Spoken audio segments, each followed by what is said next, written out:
ይሄ ዝግጅት የ60ዎቹ የትውልዶች ውይይት ይባላል። ሲኒማ ማዕከላዊ የሆነ ህይወታችን ነበር በእውነት ፒያሳ ማዕከል የሆነው በሲኒማ ቤቱ ነው። ሶስቱም ሲኒማ ቤቶች ፒያሳ ላይ ናቸው። የኛ ዘመን የሊበሬሽን ዘመን ነው። አፍሪካ ነፃ እየወጣች ነው። እንደውም የግለሰብን መብት ለማስከበር የቡድን መብት እንደ ጥቁርነት ዓለም አቀፋዊ ነበር። ትግሉም ዓለም አቀፋዊ ነበር።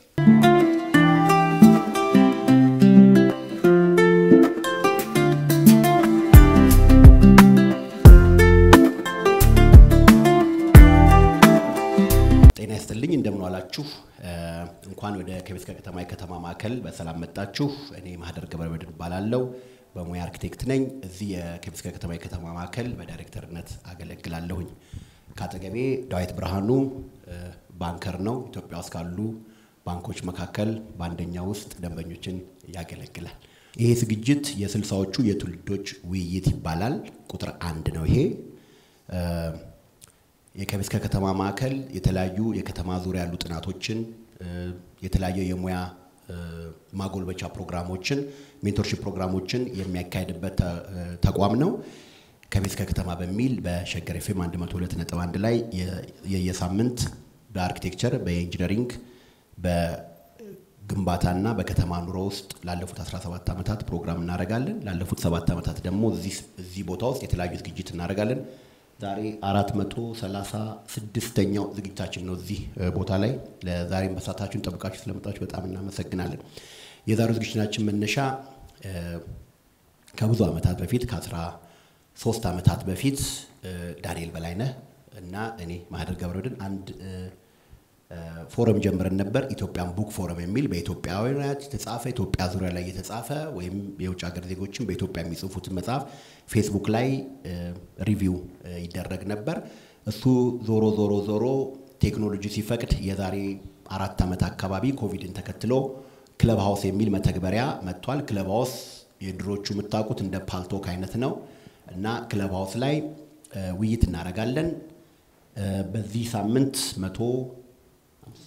150ኛችንን መጽሐፍ አድርገናል። 3 ዓመት ከ5 ወር ሄዷል። እነዚህ ዝግጅቶች ላይ በብዛት እድለኛ ከሆነን ለምሳሌ እንደ ዛሬው አንደኛ እንግዳችን ይገቡና ደራሲያኑ ውይይት ያደርጋሉ። እያሰለስን ደግሞ በየ6 ወሩ አንደኛ በየ5 ወሩ ደግሞ ደራሲያኑ ይመጡና ለምሳሌ እንደነ የተስራም ትኩ የተለያዩ ደራሲያን ይመጡና መጽሐፋቸውን ከታዳሚው ጋር ውይይት ያደርጋሉ። እነዚህ ፕሮግራሞች በአርቲቪ ይተላለፋሉ።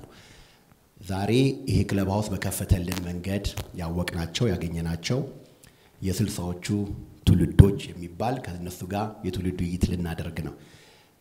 የድሮ አራዳዎች ናቸው። ስለዚህ ገባቸዋል። በአጭሩ ለማስተዋወቅ ሞክራለሁኝ። በመሐከል አቶ አንዳርጋቸው አሰግድ በቅድሚያ ከዚህ በፊት ስለተገናኘንም ስለፈቀዱልንም ውይይት አንቱ ብሎ ለመሄድ ስለሚከብድ ባለፈው ተፈቅዶልን ጋሼ እያልን እንጠራቸዋለን ወይም አንተ ብለን እንጠራቸዋለን። ስለዚህ አቶ አንዳርጋቸው አሰግድ አስተዋውቃለሁ። አቶ አንዳርጋቸው አሰግድ በአዲስ አበባ ከተማ ተወልደው የመጀመሪያ ደረጃ ትምህርታቸውን በተፈሪ መኮንን ትምህርት ቤት ከተከታተሉ በኋላ ሁለተኛ ደረጃ ትምህርታቸውን ደግሞ በአቃቂ አድቬንቲስት አስከትሎ በአምቦና ሐረማያ እርሻ ኮሌጆች በከፍተኛ ትምህርታቸውን ተከታትለው በጀርመን ሀገር የእርሻ ትምህርት ተምረዋል። በጀርመን ሀገር በ1960ዎች የተመሰረተው የመላው ኢትዮጵያ ሶሻሊስት ንቅናቄ መኢሶን ከመሰረቱ አባላት አንዱ ናቸው። ወደ ኢትዮጵያ ከተመለሱ በኋላ የመሬት ይዞታ ሚኒስቴር ውስጥ በኤክስፐርትነት ያገለግሉ ሲሆን በየካቲቱ አብዮት ዘንድሮ 50ኛ ዓመት የሞላው ማለት ነው። በኋላ በመኢሶን ከፍተኛ አመራር እንዲሁም በየካቲት 66 የፖለቲካ ትምህርት ቤት ዳይሬክተር በመሆን ሰርተዋል። በ1991 ዓመተ ምህረት ጀምሮ በተለያዩ ዓለም አቀፍ ድርጅቶች ውስጥ የሰብአዊ መብት ዙሪያ እየሰሩ ይገኛሉ።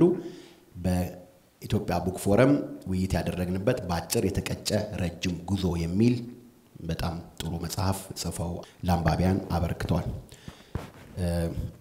ከሳቸው በቀኝ በኩል ከኛ በግራ አቶ ታምራት ከበደ በአዲስ አበባ ተወልደው የመጀመሪያና ደረጃና ሁለተኛ ደረጃ ትምህርታቸውን በተፈሪ መኮንን ትምህርት ቤት ተከታትለዋል። በመቀጠልም በአሜሪካ ሀገር በአፕስቴት ዩኒቨርሲቲ በኢኮኖሚክስ የመጀመሪያና በሃርቫርድ የሕዝብ አስተዳደር ሁለተኛ ዲግሪያቸውን ትምህርታቸውን ተከታትለዋል። በመቀጠልም በአፍሪካ ልማት ባንክ ሰርተዋል። ወደ ሀገር ከተመለሱ በኋላ የመሬት ይዞታ ሚኒስቴር፣ ገበሬዎች ማህበራት ማደራጃ እንዲሁም የመንግስት እርሻ ድርጅት ውስጥ በኃላፊነት ሰርተዋል።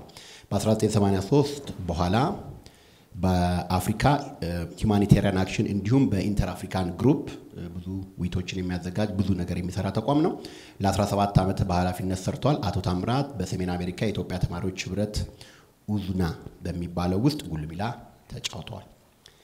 እኔ በግሌ አቶ ታምራትን መጀመሪያ ያየሁትን በቅርብ እናሳያለን። አብዛኞቻችሁ አይታችሁታል ብለን ገምታለን። ካላያችሁት ደግሞ ማየት አለባችሁ ለምናስበው በኢትዮጵያ ሙዚቃ ዙሪያ በጣም ድንቅ የሆነ ዘጋቢ ፊልም አንደር አፍሪካን ስካይስ የሚል አለ። እዛ ላይ ሐሳባቸውን ከሚያቀርቡ ኢትዮጵያውያን መካከል ናቸው። ከኔ በቀኝ ፕሮፌሰር ጴጥሮስ ቶጃ በአዲስ አበባ ውስጥ ተወልደው የተወለዱ ሲሆን የመጀመሪያ ደረጃ ትምህርታቸውን በቀድሞ በየነ መርድ ትምህርት ቤት፣ ሁለተኛ ደረጃ ትምህርታቸውን ደግሞ በአስፋዋሰን ውስጥ ትምህርት ቤት ውስጥ አጠናቀዋል። በ1967 የእድገት ህብረት ዘመቻ በኮረም እንዲሁም ገደብ አሰሳ ተሳትፈዋል። በአዲስ አበባ ዩኒቨርሲቲ ከፍተኛ ትምህርታቸውን በመከታተል ከገቡ በኋላ በዩኒቨርሲቲው በመዘጋቱ እንዲሁም በፖለቲካ በመጠመዳቸው ትምህርታቸውን አቋርጠዋል። በ1972 በሀገር ከወጡ በኋላ የመጀመሪያ ደረጃ ትምህርታቸውን በሀገር አስተዳደር ቀጥሎም ሁለተኛ እና ሶስተኛ ዲግሪያቸውን በፍትህ ጥናት ላይ ሰርተዋል። አሁን በአሜሪካ ሀገር በፔንሲልቬኒያ ዩኒቨርሲቲ ውስጥ የወንጀልና የፍትህ ጥናት ይመራመራሉ፣ ያስተምራሉ፣ ብዙ ይጽፋሉ። ጴጥሮስ የመሰል ወጣት ሊግ ውስጥ ሰፊ እንቅስቃሴ አድርገዋል። እኛም ደግሞ እንዲመጡ እድል የሰጠን በቅርብ ያሳተሙት የጭድ እሳት ይህንን መጽሐፍ አበርክተውልናል። በዛ ነው እንግዲህ የጋበዝናቸው። ስለዚህ መድረኩን በጣም ፈታ እንዲል እንፈልጋለን፣ እንደ ውይይት እንዲሆን ነው እንፈልገው። ዋናው የዚህ ርዕስ 3 ነው። በ60ዎቹ ትውልድ ብዙ ነገር ይባላል። የ60ዎቹ ትውልድ ምን ያነቡ ነበር? ከተማው ምን ይመስል ነበር? የት ይዝናናሉ? ምን ወሰዳቸው ወደዚህ ጉዳይ? እንዴት ተዋወቁ የሚለውንና የዛን ዘመን የነበረ ዘመነኛ ጉዳዮች በዛን ወቅት የነበሩት ነገሮች ላይ ውይይት እናደርጋለን ማለት ነው። አክብራችሁን ስለጠራናችሁ በተለይ ሁለታችሁ በረፍት ጊዜያችሁ መጣችሁ ለረፍት መጣችሁ ይህንን ውይይት ስለምናረግ በጣም እናመሰግናለን። መጽሐፍን ስለጻፋችሁ እናመሰግናለን። በዚሁ መድረኩን ከፍታለሁ። እንደው ለማሟሻ እንዲሆን ሶስታችሁም በሆነ መልኩ አንድ አይነት አይዲዮሎጂ ውስጥ የሚመስል ውስጥ ናችሁ። የመጨረሻው እናንተ ትነግሩናላችሁ። እንዴት ተዋወቃችሁ የሚለውን ብንጀምር ጋሽ ታምራት። አንደኛ ውይይት ስለጋበዝከን ከልብ አመሰግናለሁ። በየትኛው ነው መጀመሪያ ባወቅኩት ሰውዬ ብጀምር ይሻላል። መጀመሪያ ባወቅኩት ይሄን ጎልማሳ ነው። ተፈሪ መኮንን ሲነበብ ሰምታችኋል። ተፈሪ መኮንን አብረን ነበር። ሁለታችንም ሲጀመር ኤሌመንተሪ ስኩል ሆነ ይመስለኛል ተዋወቅ ነው። ከዛ እኔ በጠባይ ማነስ ወደ ወንጌት ተዛወርኩኝ። እሱ እዛው ቀጠለ መሰለኝ። ኤኒዌይ እሱ ራሱን ያስተዋወቅ እንዳለው ነው የተዋወቅ ነው። ተፈሪ መኮንን ነው እንግዲህ ወደ 70 ዓመቱን አልፏል ማለት ነው ከተዋወቅ። ከዛ አለማያ ተገናኝተናል።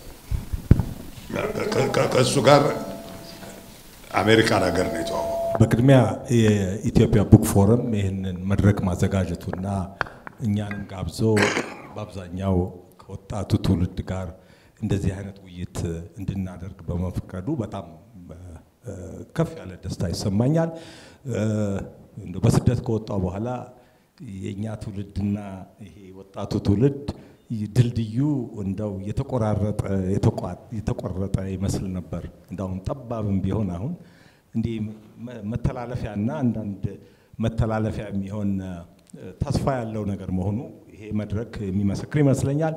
በጣም አመሰግናለሁ። ወደ ትውቃችን ልግባና በቅድሚያ አንዳርጋቸውን ያወቅኩት አንተ ነው ምለው እንደ ታላቅ ወንድም መይሶን ውስጥ በቅድሚያ በወጣት ኢያኦን በኢትዮጵያ አብዮታዊ ወጣቶች ንቅናቄው ሲሳተፍ አንዳርጋቸውን ምናልባት አንዴ ሁለቴ ነው በሩቁ ያየሁት። አብረን የመስራት እድል የለም። እንደምታውቁት የድርጅታዊ አደረጃጀት የዲሞክራቲክ ሴንትራሊዝም ጥብቅ የሆነ ሃይራርኪ ያለው እሱ የሚሰራውን ምን እንደሚሰራም ካብሮ ከነ ዶክተር ከበደ ጋር እኛ ታች ያለን ወጣቶች ምንም ልናውቀው አንችልም።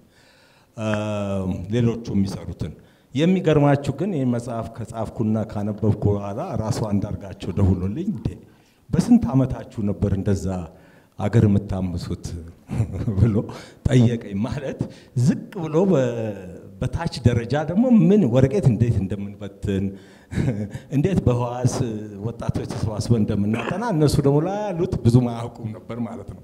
ትእዛዝ ይሰጣሉ፣ አጠቃላይ ዳይሬክሽን መመሪያ ይሰጡናል። በዚህ መልክ አንተዋወቅም። በእድሜ ልኬ ከፍተኛ የመኢሶን አመራር እና መስራች ከሆነ እንዳንደርጋቸው በኋላም ዶክተር ነገደ ጎበዜ ውጭ ከወጣሁና በሰሜን አሜሪካ ያው የድርጅቱን ተሳትፎን ስቀጥል ነው የተዋወቅነው። በበለጠ ግን የተዋወቅነው ይሄ በአጭር የተቀጨ ጉዞ የሚለው መጽሐፍ ሲያዘጋጅ አብሬው ዝግጅት ውስጥ ነበርኩ። በዚህ ነው ታምራት ከበደን ያስተዋወቀን የጋራ ወዳጃችን ደረጃ አለማየሁ ነው እና እዚሁ አዲስ አበባ ነው ያስተዋወቀን። ከዛ ወዲያው በጣም ቅርብና እንደ ቤተሰብም እንደ ወዳጅም ሆነናል። ይሄ ነው ትውውቃችን። እንግዲህ የት ነበር የምትዝናኑት? ከተማው ምን ነበር? ሰፋ ያለ ጥያቄ ነው። ከተማው ምን ነበር? አትሊስት እኛ ምን ዳሰሰው ከተማ ምን ነበር? ያን ጊዜ እነ ሸራተን የሉም፣ እነ ሂልተን የሉም። ደጃችሁ ቤት ሰፈር ነው የምንዝናናው። እንዳሁኑ ጊዜ ፓርቲ ምናምን በርስዴይ ጅኒ ቁልቋል የለም። ሶ ዳንስ የተማርነው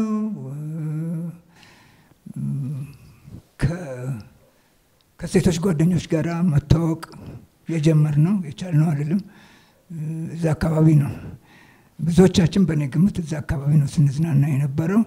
ምናልባት እዚህ እንትን ላይ ስታዩ እኔ እዛ ውይይት ላይ ኮፊ ሃውስ የሚባል አሁንም አለ አክቹዋሊ እዛም እንዝናና ነበር። ግን ዳት ማች ሌተር ነው። አንተ ባልከው ጊዜ በተለይ ተማሪ ቤት ሃይ ስኩል እንዲህ በነበርንበት ጊዜ እኔ ከደጃቸው ውጭ ትዝ የሚለኝ የለም። የኋላ ብቻ ወደ ንፋስ ስልክ ሄደ፣ ከንፋስ ስልክ ወደ ዳትሰን ሄደ። አሁን የት እንደገባ አላውቅም። ቡፌ ዴላ ጋር ትሄዱ ነበር? እሱም ቢሆን ወደ ኋላው ነው። ክኖስ አንዳንዱ ቦታ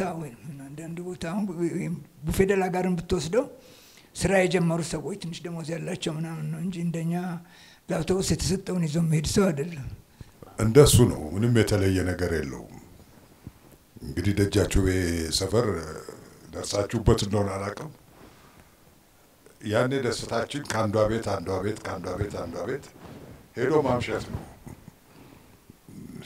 በተረፈ ያው ከራስ መኮንን ልጅ እስከ መሐሙድ ሱቅ መሐሙድ ሙዚቃ ቤት ወዲህ ስንል ነው የሚያልፈው እና አብረን እንዋይ ከጓደኞች ጋር ነው። እንግዲህ እዛ መንገድ ላይ አንድ ኃይሉ ወልዴ የሚባል ነበር። ቤተሰቡ እዛው ራስ መኮንን ልጅ ነበር። አንዳሪ ሙሳ የሚባል ነበር እና ከቤታችን ወጥተን ቁርስ በልተን ያው በረፍት ጊዜ ነው። ለምሳ አንቸገርም። ወይ ዳሪ ሙሳ ቤት ብቅ እንላለን። እነሱ እናቶቻችን ናቸው አባት እዛ ምሳችን እንበላለን። ወይ ኃይሉ ወልደ ቤት ብቅ እንላለን።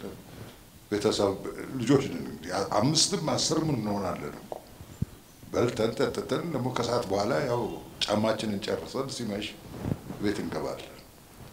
በተረፈ ያው ማስጠስ ነው። ከአንዷ ቤት ወደ አንዷ ቤት ማለት ማን ናቸው እነሱ? አንዷ እንግዲህ እርዳኝ። ከጊዮርጊስ ስትመጣ የመጀመሪያው ቤት የጋዲሴ ቤት መሰለኝ ነው። የታየች ነው። ከጊዮርጊስ አልኩ። እንግዲህ ከወንጌል ነው ብዙ ጊዜ አይ ከጊዮርጊስ አልኩ። የታየች ሊሆን ይችላል። ታየች ቤት ትገባለህ፣ አንድ ቢራ ትጠጣለህ፣ እንዲህ ትላለህ። ከዛ ጋዲሴ ቤት ትገባለህ። ከዛ ቀጥላ ያለችው ብርሃኔ ናት። ብርሃኔ ቤት አለ። ከዛ ወይንሸት አለች። ያቺ ደግሞ ወደ ላይ ስትወጣ ማናት? በኋላ ብቻ ዞራ ሰገደች አላመረው ጋር ትገባለህ። እንግዲህ መጠጣት ነው ስልህ አንድ ቢራም ከሆነ ለሁለት ተካፍለንም ሆነ ምናምን አይጨክኑብንም። ሴቶቹ እንደው ዝም ብለናል። እንደ ገል ፍሬንድ ናቸው። እቺማ እንደ ገል ፍሬንድ የምታያትን በሩቅ ባጥር አይተህ ስትታይ ውለህ ጨርሰ ጉዳይን ወደ ቤት ይገባል። ቀርበህ ለማነጋገር መብት የለም። ስለዚህ የሴት ጓደኛ ቅርቧ እሷ አሁን አንዷ ነበረች ወይን ሸት ቤት ነበረች መሰለኝ። ጀርመን ሀገር ሄጄ ደብዳቤ እንጻጻፍ ነበር። የኔ ትንሽ ለየት ይላል። በእድሜም ከነሱ አነስ በማለቴ ከአንደኛ እስከ 8ኛ ክፍል እንዲህ አይነትም ህይወት የለኝም። በአብዛኛው ትምህርት ላይና ባለች ትርፍ ጊዜ ወመዘክር ቅዳሜ እሁድ ወመዘክር መዋል መጽሐፍ ማንበብ ነበር። ወደ ሁለተኛ ደረጃ ስገባ ነው ይበልጥ ሲኒማ ማዕከላዊ የሆነ ህይወታችን ነበር። በእውነት ያን ጊዜ 50 ሳንቲም ሲኒማ ኢትዮጵያ፣ ራስ ሲኒማ እና አዲስ ከተማ የሚባል ሲኒማ ነበር። አግዳሚ ወንበር መደገፊያ ያለው እንዲህ ሰው ተደርድሮ የሚቀመጥበት በ50 ሳንቲም 3 ሲኒማ ነው የሚታየው። ሁልጊዜ ስትመርጥ አንድ ይሄ ዋይልድ ዌስት የግዴታ ነው፣ ሁለት ደግሞ ወይ ግላዲኤተር ክትክት ነው የሚባለው የክትክት ፊልም ይባላል፣ ሶስተኛ ወይ ህንድ ፊልም ነው ረጅም እንደነ ማዘር ኢንዲያ 3 4 እኩለ ቀን ላይ ገባና ወደ 12 ሰዓት ገደማ ሲወጣ በቃ ራስ ምታት። ያኔ ምንም ኢነፍ ኤር ሰርኩሌሽን የለውም፣ ይጨሳል። ያን ጊዜ በቃ ነው እንደው ኢንተርቴይንመንትም እንደው መደሰትም አትለውም። ያው ግን ትልቁ ደስታ እሱ ነበር። ሃይ ስኩል አንድ ሲኒማ ነው፣ ሁለት ሙዚቃ ነው። ሙዚቃ በተለያየ መልኩ ሻይ ቤት ኬቭ ሻይ ቤት ነበረ፣ ቴክሳስ ሻይ ቤት የሚባል ነበረ። ቁጭ ብለን በራድ በ15 ሳንቲም ለሶስት ሰው የምትበቃ ትናንሽ መለኪያ ያላት በራድ ሻይ አሁን ይኑር አይኑር አላውቅም፣ በራድ በዛ እናዳምጣለን አንድ ሰዓት እንደዚህ መሳሰለው። ያኔ አርኤንቢ ነው እነ ቤቲ ስዋን እነ ዊልሰን ፒኬት ኦፍ ኮርስ ጄምስ ብራውን፣ የኛ ደግሞ ፌቨሪት እነ ቴምፕቴሽንስ። እንደዚህ ነው እነሱን አዳምጠን ምን ብለን እንሄዳለን። ወደ ዳንስ የመጣው እንደው ላሳጥረውና ወደ 11ኛ ክፍል ገደማ ስንደርስ ነው። እኛ የምትሯቸውን ቦታዎች አናቃቸውም። ፒያሳ ገብረትንሳኤ በአቅራባ 25 ሳንቲም ተገኝቶ መሄድ ማለት ትልቅ ነገር ነው። እርጎም 25 ሳንቲም ነው። ትልቅ ነገር ነበር እሱ። እዛ ፊት ለፊት አሁን ፈርሷ መሰለኝ ቪነስ ክለብ የሚባል ነበረ፣ ቬኑስ ይባላል። በ2 ብርም በ1 ብርም ይገባል ምሽት ላይ።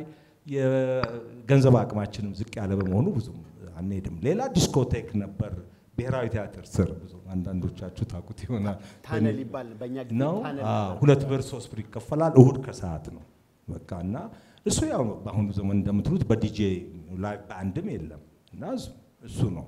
ይሄ ነው የሚመስለው ማህበራዊ።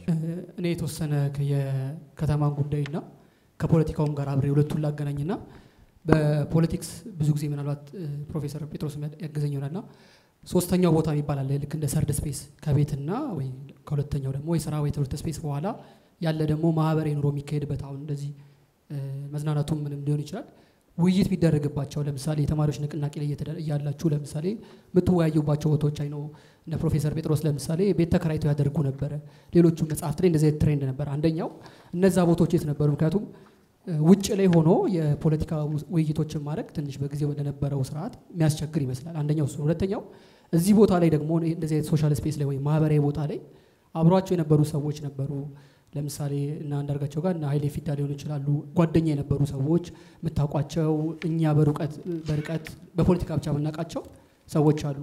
እነ ጋሽ ታምራት ደግሞ እና አንድሪያስ ሸቴ የነበሩ አሜሪካ እያሉ እነ መስፍን ሀብቱ እነዚህ አይነት ሰዎች እነ ሸቶ ጮሌ ፕሮፌሰር ጴጥሮስም እና አስተዋይ መርዕድ እነ ገብረ እግዚአብሔር ሀጎስ ጸሎተ ሕዝቅያስም መጽሐፍ ላይ ደጋግመህ ሜንሽን ታደርገዋለና እነዚህ ሰዎች እዛ ሰርድ ስፔስ ላይ ወይ ደግሞ እንደዛ ማህበራዊ ቦታ ላይ ምን አይነት ሰዎች ነበሩ? ምክንያቱም የተወሰነ ሪፍሌክሽን ይዞ ይመጣ ስለሚመስለኝም ነውና ከቦታውና እዛ ሶስተኛ ማህበራዊ ቦታ ላይ እነዚህ የምታውቋቸው ሰዎች ዙሯቸው የነበሩ ሰዎች ምን አይነት ሰዎች ነበሩ? የተወሰኑ ሰዎች አንስታችሁ ታጫውቱት። እንግዲህ ጊዜው ይለያያል። በደርግም ጊዜ ሆነ በንጉሠ ነገሥቱም ጊዜ ሆነ የትም ገብቶ እንደ ልብ መነጋገር አያመችም እና እኔ እስከማስታውሰው ድረስ ብዙውን ጊዜ ውይይት የምናደርገው ቀደምም ብሎ በቀዳማዊ ኃይለ ሥላሴ ጊዜ ከዛም በኋላ በደርግ ጊዜ መኪና ውስጥ ሆኖ መጠጥ የሚሸጥበት ቦታ ነው የምንሄደው። መኪናችን ውስጥ የሚገባውን ሰውዬ ማን መሆኑን ማረጋገጥ እንችላለን። እኛ የተወያየነውን ወደ ሌላ ማስተላለፍ መሆኑን አረጋግጠን ነው ሁሉ ጊዜ መኪና ውስጥና ማስታወሰው በብዛት እንደዚህ ያሰጋሉ የሚባሉ ውይይቶችን የምናደርገው መኪናችን ውስጥ ነው። እንደው ለጨዋታ ያህል አንሳውና ሜሶን ውስጥ በነበርንበት ጊዜ አንድሪያስ ቀይ መኪና ነበረች እና በጣም ትልቅ አፍሮም ነበረው። ከሩቁ በቀላሉ ይስባል ጸጉሩም መኪናውም እና እዛ ውስጥ ነበር የምንዋየው። ከዛ በድርጅታዊ ዲሲፕሊን መሰረት መልእክት ተላከበት። መልእክቱን አስተላላፊ ሆኜ ነበርኩ። ይሄ ጎፈሬና ቀይ መኪና በህቡ ያለ ድርጅታችንን አስጊ ሁኔታ ውስጥ ከተቷል። ጸጉሩንም ብታስተካክለው የመኪናንም ቀለም ብትቀይር ተባለ። የአንድሪያስ መልስ ከእንግዲህ ወዲህማ ጸጉሬ ቢቆረጥ የት ገባ እያሉ ይፈልጉኛል፣ የመኪናዬም ቀለም ቢቀየር እንደዛው ይፈልጉኛል በሚል መልእክቱን አልተቀበለውም። ለማንኛውም እንዳልኩ አንዱ ጥያቄ የት ጉባኤው ነበር የሚለው ነው። በብዛት መኪና ውስጥ ነበር የምንወያየው፣ ወይም ያው በመኪና ወይም ከከተማ ወጣ ብለን ዞሮ ዞሮ በመኪና ነበር የምንገለገለው። እኔ እንደማስታውሰው እስከዚህ ድረስ በእኛ ጊዜ እስከዚህ ድረስ እንደው በዛ ዘመን ወደ ኋላ ነው እንጂ እስከዚህ ድረስ እንትን አልነበረም። ጨዋታው ላይ ነበር ነገሮችን የቀየረው የ53ቱ ኩዴታ ነው። እሱ እንድንወያይ አድርጎናል፣ እንድንገማመትም አድርጎናል። ብቻ ኩዴታው ተደረገና 12ኛ ክፍል ነበርኩ አለማያ። መቼም እንደው ኩዴታው ተነሳ ሲባል ተደሰትን፣ ጨፈርን። ትንሽ ቆይቶ እዛ ፒያሳ ያለው ህንጻ የገብረወልድ ህንጻ አንድ ሰውዬ ከአዲስ አበባ ሲከንፍ መጥቶ የገብረወልድ ህንጻ ወንፊት ብሏል። እኛ እንዳለን ሁላችንም ወንፊት ሆን ተቃወምን፣ ለውጡን ማለት ነው። ደረገጥን። ይሄ አእምሮ ውስጥ ተቀርጾ አለና ቅድም ሲደግፍ የነበረ አሁን ወንፊት ሆነ ሲባል የሚሸሽበት ምክንያት ምንድን ነው የሚል አእምሮ ውስጥ ተቀርጾ እስከ ዛሬ ድረሳል። ይሄን አስታውሳለሁ። በሌላ በኩል ግን እንደው ታሜ ታስታውሳለህ፣ በዛን ጊዜ በአብዛኛው ውይይት ይካሄድ የነበረው እኛ አለማያ እያለን ማለት ነው የብሔራዊ ዩኒቨርሲቲ ተማሪዎች ማህበር ኑዌስ የሚባለው በዛ ላይ ምርጫ፣ በዛ ላይ ቀስቀሳ፣ በዛ ላይ ነው ማስታወሰው። እሱም ካነሳ በዛን ጊዜ ነበረው አንዱ ውይይት። አለማያም የራሱ ተማሪዎች ማህበር ነበረው፣ አዲስ አበባ ደግሞ ራሱን የቻለ ሌላ ተማሪዎች ማህበር ነበረው። ሁለቱ አንድ ይሆኑ እና በጠቅላላው አንድ የኢትዮጵያ ተማሪዎች ማህበር ቢባል ይሻላል በሚል የአዲስ አበባዎችም ተከፍሎ ነበር። ግማሾቹ ሀሳቡን ይደግፋሉ፣ ግማሾቹ አይደግፉም ነበር። አለማያም እንደዚሁ ተከፍሎ ለረጅም ጊዜ እንደዛው እንደተከፋፈለ መቀጠሉን አስታውሳለሁ። ኮንቴክስት ለመስጠት ገብረወልድ ህንጻ የመጀመሪያው ሰማይ ጠቀስ ህንጻ ነው አዲስ አበባ። ከመዘጋጃ ቤት ፊት ለፊት ከጊዮርጊስ መጣችሁ አሁን ሐውልት የቆመበት ቦታ ላይ ወደ ግራ ስታጠፉ ያለ የኢየሩሳሌም መታሰቢያ ድርጅት ህንጻ የነበረ ነው። እታች ስር የአሜሪካ ኢንፎርሜሽን ሰርቪስ የሚል ላይብራሪ ነበር። በቅርቡ የፕሬስ ድርጅት ነበር። ሜቢ ወደ አንተ ከማዞሬ በፊት ኮንቴክስቱን ይበልጥ ለመስጠት ፍቅሩ ኪዳኔ የፒያሳ ልጅ የሚለው መጽሐፍ ላይ ፒያሳና አራዳ ቤታችን ነው፣ መዋያችን ነው። የአራዳ ልጅ ማለት ፒያሳ የተወለደ አይደለም። ከጉለሌም ከካሳንቺስም ከአዋሬም ከንፋስ ስልክም ከሳንሱሲም የሚመጣ ሰው የሚገናኝበትና የሚውለው መዋያ ሰፈራችን ነውና ፒያሳን እንድናቃቸው ተሰማም እንደዛ ነው የሚሉት። ፒያሳ ቤታችን ነው ይላልና ይሄንን ቦታ መጠየቅ የፈለግንበት ምክንያት በፖለቲካም ሆነ በመጽሐፍም ሆነ በሙዚቃ ዲስኮርስ የሚካሄድባቸው ሶሻል ስፔሶች ያስፈልጋሉ ሐሳብን ለማቆልቆል። ቅድም ስለ ወይበረሃ ሲነሳ ስብሐት ገብረ እግዚአብሔር ብዙ ይጽፈዋል። በእኔ አረዳድ ወይበረሃ ቢራ የሚጠጣበት ዳንስ የሚደነስበት ቦታ ብቻ አይመስለኝም። እንደ ፈረንሳይ ሀገር እንደነበሩት በትምህርት ጥቅስ ካፌዎች ከተለያየ ትምህርት ከተለያየ ባክግራውንድ የመጡ ሰዎች አንድ ላይ እኩል መድረክ ልክ አሁን እንደተቀመጥ ነው እኩል መድረክ ላይ መተው ሐሳብ የሚያቆለቁሉበት የሚከራከሩበትና እርስ በርስ የሚፋጩበት ስፔስ ይመስለናል እኛ ከሩቅ ስናየው። በመዝናናትና በጓደኝነት ምህዳር ግን ውይይቱ እነዛ ስፔሶች ውስጥ ይካሄዳል የሚል ግምት አለንና ከዛም አቅጣጫ ኮንቴክስቱን እንድትሉ ነው ፒተር። እግረ መንገዴን የገብረወልድ ህንፃን ስታነሳ ከስሩ በእውነት አንዳንዴ እየሄድንና ነብም ነበር። የዩኤስአይኤስ ላይብራሪ ነበር፣ የዩናይትድ ስቴትስ ኢንፎርሜሽን ሰርቪስ። እንዳውም የተማሪው ንቅናቄ ጊዜ አንዱ ከሚመታው በድንጋይ ከሚቀጠቀጠው ማዕከል አንድ ሁለት ጊዜ እስከማስታውሰው ያ የኢምፔሪያሊስት ፕሮፓጋንዳ ሴንተር ተብሎ ትዝ ይለኛል መስተዋቶቹ ሲሰባበሩ ያን ጊዜ እና በእኛ ጊዜ እንግዲህ ለየት የሚለው ምናልባት ብዙ ጊዜ እነ ታሜም ታምራትም አንዳርጋቸውም ውጪ አውሮፓና አሜሪካ ስለነበሩ በጣም ይገርመን ነበር። የተማሪ ጉባኤዎቻቸው ለሳምንት በይፋ አድርገው በይፋ ተወያይተው እዚህ ያን አይነት እድል አልነበረም በአፄ ኃይለ ሥላሴም በደርግም ጊዜ። ስለዚህ አንድ ውይይቶች ካፌ ውስጥ ይካሄዱ ነበር። በእርግጥ ጸሎተ ሕዝቅያስ ካፌ ውስጥ ውይይት አይወድም ነበር። መጽሐፌ ላይ አንስቼዋለሁ። በግልም ስንዋይ የካፌ ሬቮሉሽነሪ መሆን አያስፈልግም ምናምን ይላል እና እኔ ለምሳሌ በራሴ የፖለቲካ ሜሶን ውስጥ በደንብ አፊሊየትድ የሆንኩት ገብረ እግዚአብሔር ነው። እንግዲህ የመለመለኝ ገብረ እግዚአብሔር የወጣት የኔ ኩያ ነው። አስፋወሰን የ12ኛ ክፍል ተማሪ ነው። ያን ጊዜ የሜሶን ማዕከላዊ ኮሚቴ መሆኑንም እጠራጠራለሁ እንጂ እርግጠኛ አልነበርኩም እና ቲሩም ነው የተመለመልኩት እና የድርጅታዊ እንትን ቲሩም አፕስቴርስ ትዝ ትለኛለች። አንድም የ25 ሳንቲም ማኪያቶ ይዘን ቀስ እያልን እንወያያለን እዛ። ሌላው በእግር እየተጓዝክ ነው ብዙ ጊዜ በእግር እየተጓዝክ ሁለትም ብዙ ጊዜ ለሁለት ይሆን አንዳንድ ነገሮች መጨረሻ ላይ ዳዊት እንዳነሳው ጣሊያን ሰፈር መሃል የ25 ብር በወር ቤት ኪራይ አንድ ክፍል ተከራይተን ደረጃ ያላት ቤት ነች። እዛው ራሳችን ሰልፍ ሞክሪ ስቴፕ አፕ ቪላ እንላት ነበር።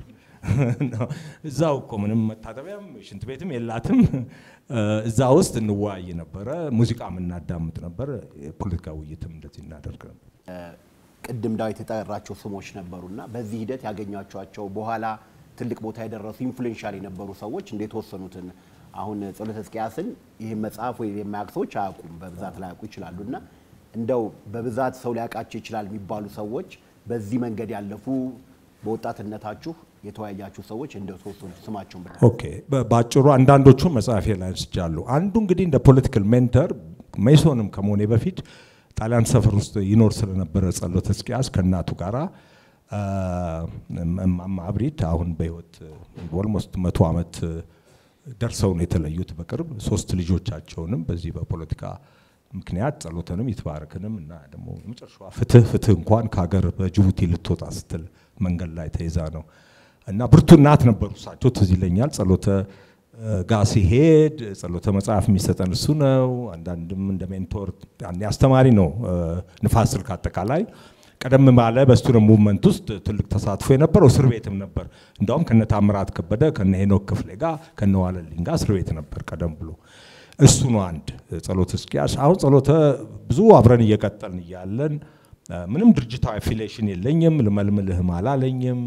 ዝም ብሎ ብቻ ያው ጥንቃቄም ስለነበራቸው እነሱ እሱ እንግዲህ ከፍ ያለ በኋላ አሁን ሬትሮስፔክት ስመለከተው እንግዲህ ምናልባት ዘሩክሸን ወደ አሜሪካ ሲሄድ እሱ ወደ ፖሊት ቢሮ ከፍ አለ መሰለኝ። መኖሪያውን ሲቀየር ወንድሙን ይትባረክ ሕዝቅያስ ጋር በጥናት ቀጥሉ ብሎ እሱን አስተዋወቀኝ። ይትባረክ ከዋሽንግተን ነበር የመጣው። ያው ይትባረክም እንደምታውቁት በዶክተር ፍቅሬ መርድ ግድያ ላይ ተይዞ ያው በደርግ ተገሏል። ሌላ እንግዲህ ገብረ እግዚአብሔር አጎዝ ነው። ገብረ እግዚአብሔር አጎዝ የሚገርም ነው። በኔ እድሜና በኔ እድሜ ክልል ያለ ለውጡ ሲመጣ ነው 12ኛ ክፍል የጨረስነው ሁላችንም። እሱ ቀደም ባለው እንደሚነግረኝ ወደ 8ኛ ክፍል ሳለ ነው የማርክሲስት ሊትሬቸር ማንበብ የጀመረው። በስንት ዓመት እድሜ ስንት? እድሜው እንግዲህ ወደ 16 15 ዓመት ቢሆን ነው። እኔ 64 ላይ ነው እንግዲህ ወመዘክር የክረምት ስራ ስሰራ መጽሐፍ አቃጥሩ የምንባላቸው መጽሐፎች አሉ። ለንባብ ሰርኩሌሽን ውስጥ የማይገቡ መዘክር 2 ወር ሰርቻለሁ የተማሪ በክረምት ላይብራሪ ውስጥ። ለምንድነው? ከሶቪየት ዩኒየን ከቻይና ይሰጣሉ እንደ ቻይና ፒክቶሪያል መንዝሊ ኖት መንዝሊ ሪቪው አክቹአሊ እና የፕሮግረስ ፐብሊሸር ደግሞ ከራሻ የሚልከው ለአንባቢ አይቀርቡም፣ ምክንያቱም የማርክሲስት መጽሐፎች ናቸው እና ከዛ እየደበቅን አቃጥሩ ስንባል እኛ ጉጉት ምንድነው ለምንድነው የተከለከሉት በሚል መንገድ እየደበቅን በሸሚዛችን እንወጣለንና የመጀመሪያው አንድ መጽሐፍ መቼም የማርክሲስትን ባሌን ያስነሳው የትንሽ ቡክሌት ነች 100 ገጽ ማቱንም የቭላዲሚር ኢሊች ሌኒን the three components and the three sources of Marxism ሚል ደብቄ ያወጣኋት ነች እና አንዳንድ መጽሐፍ እናወጣለን እየደበቅን ሌላው ይቃጠላል አቃጥሉ ነው የሚባለው ይሄ ጣሊያን አምጥቶ የፋሺስት ጣሊያን ኢምፓየር ስቴት ቢልዲንጉን ጠቅላላ ምስራቅ አፍሪካ አንድ ኢምፔሮ የሚባል አሁን ወደ 10,000 ብር ነው የሚሸጠው ገበያ ላይ ያኔ አቃጥሉ ይተው ስንቱን ያቃጠል ነው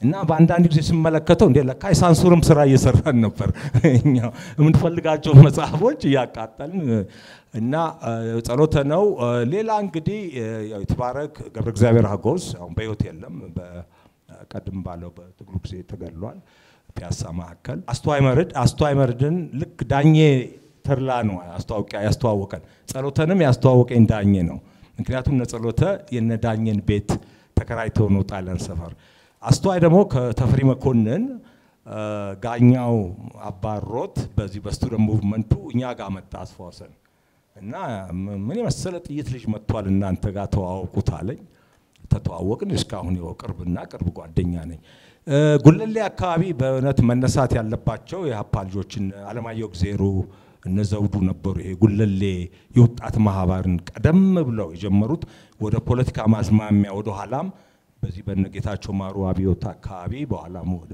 ኢሃፓ አቲንክ አለማየሁ ግዜሩም በደርግ ተገድሏል እነሱ ነው የነሱ ደግሞ ኢንስፒሬሽን ይመስለኛል እኛ ሰፈር ውስጥ የጣሊያን ሰፈር ውስጥ ማህበር አቋቋምን በእነሱ ተበረታተንም መሰረተ ትምህርት ማስተማር ወጣት ወደ ሌላ አልኮል አካባቢ እንዳይሄድ ቴብል ቴኒስ እንዲጫወት የመሳሰለውን ያ የጉለሌ ቁጥር 1 ቁጥር 2 ይያሉ የወጣት ማህበር መሰረቱ ነበርና አለማየሁ ግዜሩ እና አሁን ዘውዱ ሲነግረኝ 11ኛ ክፍል ያለ መድኃኒዓለም ትርቴት ነው በቃ ጠቅለለህ በቃ አብዮታዊ ሬቮሉሽነሪ ሆነ ሌኒን በሚለው መልክ ፕሮፌሽናል ሬቮሉሽነሪ ሃይ ስኩል አቋርጦ ለካ ሙሉ ጊዜውን በውስጥ ለውስጥ ለትግሉ የሰዋ ሰው ነበር ብዙ ስሞች ሰምታችኋል አንዳንዶቹ ላታቋቸው ትችላላችሁ እየገምታለሁ ብዙ እነዚህ ነገሮች ያልተጻፉና ያልተዋዩ ስለሆነ ወደ ፖለቲካም ለመግባት ሆነ ሌላ ነገር ለማድረግ መጽሐፍ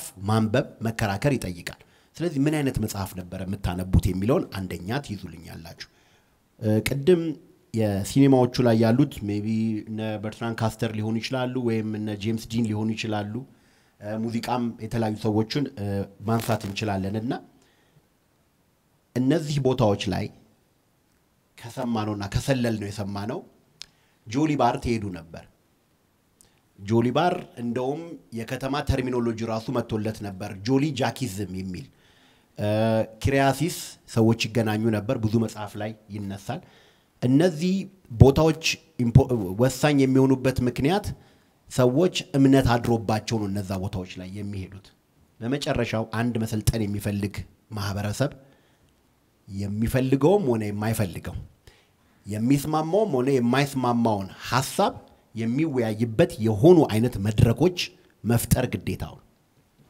በዚህ ኮንቴክስት ምን አይነት መጽሐፍት ኢንስፓየር አረጋችሁ ምን አይነት መጽሐፍ ነበር የምታነቡት ዋናው ርዕሳችን ከመጽሐፍ ጋር የተገናኘ ስለሆነ ሙዚቃዎችስ ያገርኛ ዘፋኞችንም የውጭንም ብትጠቅሱልን በጣም ደስ ይለናል ስሜቱ እንዴት ነበር የሚለውን ትንሽ ብንሄድበት ጥያቄው የጊዜ ገደብ ይጠይቃል ማለት ቀደም ሲል እንሰማይ ነበረው ዘፈን ከዛ በኋላ እንሰማይ ነበረው ዘፈን መጽሐፍትም ሲሆን ቀደም ሲል የምናነባውና ወደ ኋላ ያነበብናቸው ይለያያሉ ዘፈን ብንሄድ ወደ መጀመሪያው አካባቢ አንተም እንዳልከው እነ ብዙነሽ እነ ጥላሁን ገሰሰ በዛ አካባቢ የነበሩትን ዘፋኞች ሁሉ ጥላሁን ብዙ ዘመን ሄዷል ብዙነሽ እንኳን አንድ ቦታ ላይ ያው በጤና ምክንያት አርፋለች እንግዲህ ለምሳሌ አሁን ነጋሽ ባህሩን ወደ ኋላ ነው ጣማቸውን ያወቅ ነው እንጂ ከጎለመሳችሁ በኋላ በመሰንቆ ምናምን የሚጫወቱትን መጀመሪያ ላይ ብዙም አላደነቅናቸው ምክንያቱም እነሱ መስንቆቸው ሳይሆን የሙዚቃው ዋናው ቫልዩ ግጥማቸው ነው እና በዛ እድሜ ግጥም ተከታታዮች አይደለን ሙዚቃውን እንጂ የምንከተለውና ያው የፈረንጁንም አስታውሳለሁ። አለማየሁ እሸቴ ኤልቪስን በደንብ ይዘፍን ነበር። በእንግሊዝኛ ብታናግረው አይመልስልህም። ሸምድዶት ነው ታዲያ ሪሊ ያን ያህል የበሰለ የሙዚቃ እንትን አልነበረንም። እያደር ነው የበሰለ የኢትዮጵያ ሙዚቃን እንደማስታውሱ እሱ እንዳለው ከ53 በኋላ የተለየ ባህሪ እያዘ መጣ። ማስተማሪያና መልእክት ማስተላለፊያ እየሆነ መጣ። ላይክ አልቻልኩም የሌላ የፍቅር የምናምን ይመስላል እንጂ ራሱ የፖለቲካ መልእክት ነበረው። እንደውም ጥላሁን ሳይታሰር አልቀረም በዛ ዘፈን። አብዛኞቹ ብቻ ከኩዴታ በኋላ የተዘፈኑት ዘፈኖች ሙዚቃን አስታከው ወይም በሙዚቃ ሽፋን ስር የፖለቲካ መልእክት የሚያስተላልፉ ነበሩ። እሱ በሙዚቃነታቸው ብቻ ሳይሆን በዛም እንወዳቸው ነበር፣ እናደንቃቸው ነበር። መጽሐፍት እንግዲህ እኔ እድሜያችን ይለያያል። ፒተር የጀመረበትን አላውቅም። እኛ በከበደ ሚካኤል፣ በተክለ ጻድቅ መኩሪያ፣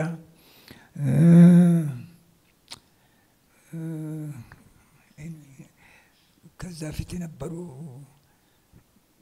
ሞር ሮማንቲክ የሆኑ ይህን ዓለም የፖለቲካ ይዘት ያልነበራቸው ነበሩ። የፖለቲካ ይዘት እንግዲህ የከበደ ሚካኤል በመጠኑም ቢሆን አንዳንዱ የፖለቲካ ይዘት አለው።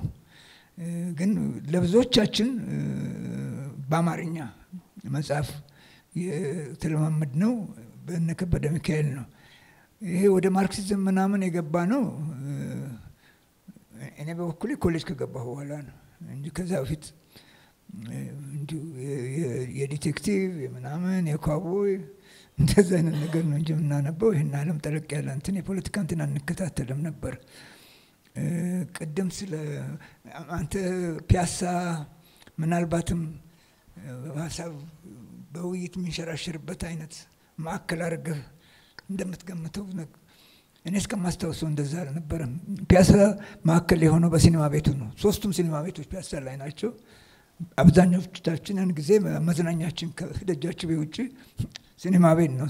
ያ ይመስለኛል ከዛም ተማሪዎች ይመጣ ሲኒማ ቤት የሚገባው እዛ ነው። ሌላ ብዙ አማራጮች አልነበሩም። ብሔራዊ ቲያትር በኋላ ነው የተፈጠረው። ስለዚህ ማን ነው አድዋ ሲኒማ ኢትዮጵያና ሲኒማ አምፔር እነኚህ 3ቱ ነበሩ።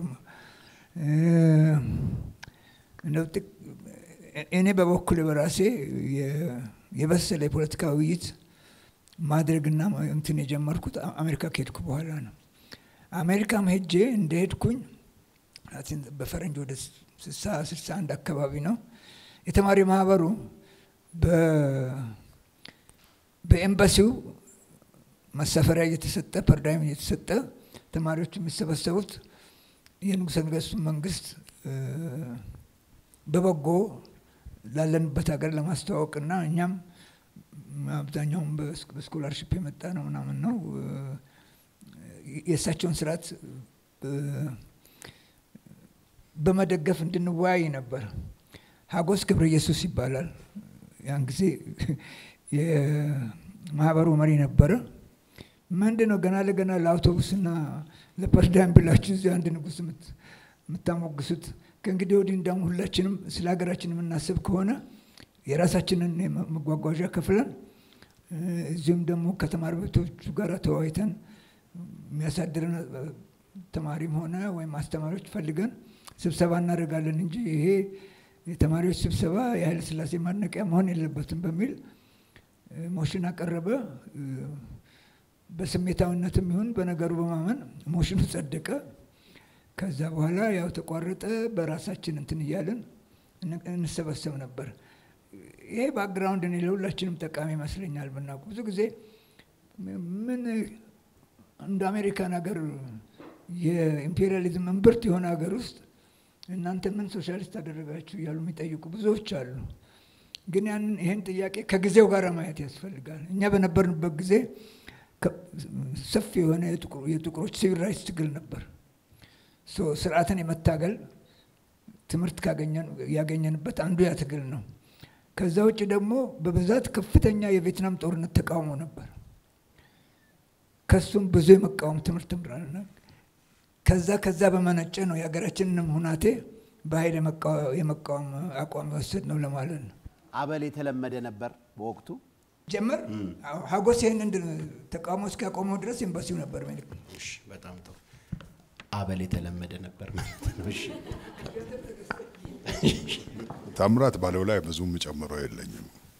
ግን በዛን ጊዜ መጽሐፍ የምናነበው ፖሊስና ሌባው ነው። አጋታ ክሪስቲ፣ ያን ፍሌሚንግ ደግሞ ማን አለ ብቻ እዛ ላይ ነው። አምቦ ትምህርት ቤት ኃይሉ ወልዴ ላይ ነበር የሚተኛው፣ እኔ ታች ነበር የምተኛው።